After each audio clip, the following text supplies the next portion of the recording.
판문점을 배경으로 한 영화 공동경비구역 JSA. 남북 군인들이 어깨동무를 하고 있는 모습처럼 이질적이면서도 동질적인 판문점의 현실을 보여줍니다.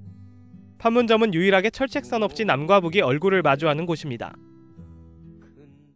유엔사 측과 공산 측은 1953년 휴전협정을 체결하면서 지금의 판문점을 공동경비구역으로 지정했습니다. 공동경비구역이란 말처럼 판문점은 남북이 자유롭게 오고 가는 대화의 장소였습니다.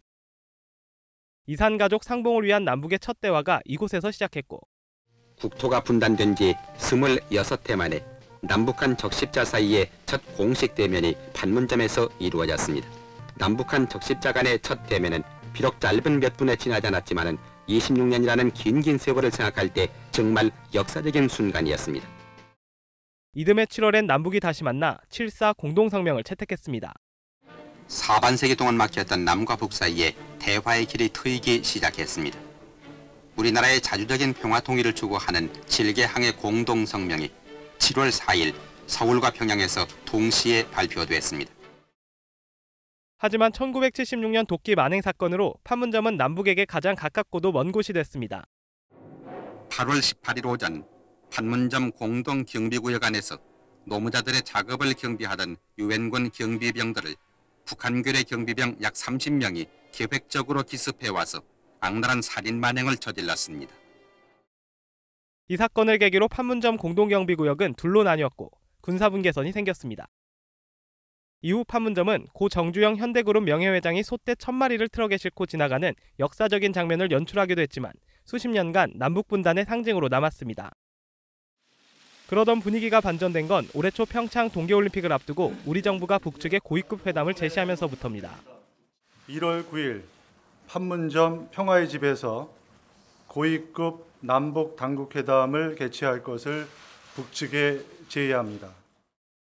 지난 1월 3일 2년간 끊어졌던 연락 채널이 다시 연결됐고, 평창올림픽 경기대회 대표단 파견 문제를 포함하여 회담 개최와 관련한 문제들을 남측과 제때에 연계하도록 3일 15시부터 북남 사이에 판문점 연락 통로를 개통할 때 대한 지시도 주셨습니다.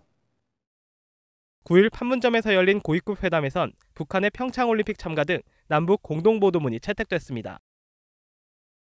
그간 남북 간 대화와 교류 협력이 장기간 단절되면서 상호 불신과 긴장이 조성되었으나 그간 산적한 남북 관계 현안 문제들을 풀어나갈 단초를 마련했다고 봅니다.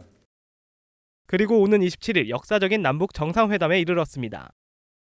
남과 북은 4월 말 판문점 평화의 집에서 제3차 남북 정상회담을 개최하기로 하였으며, 북한 최고 지도자는 분단 이후 처음으로 판문점 군사분계선을 넘게 됩니다.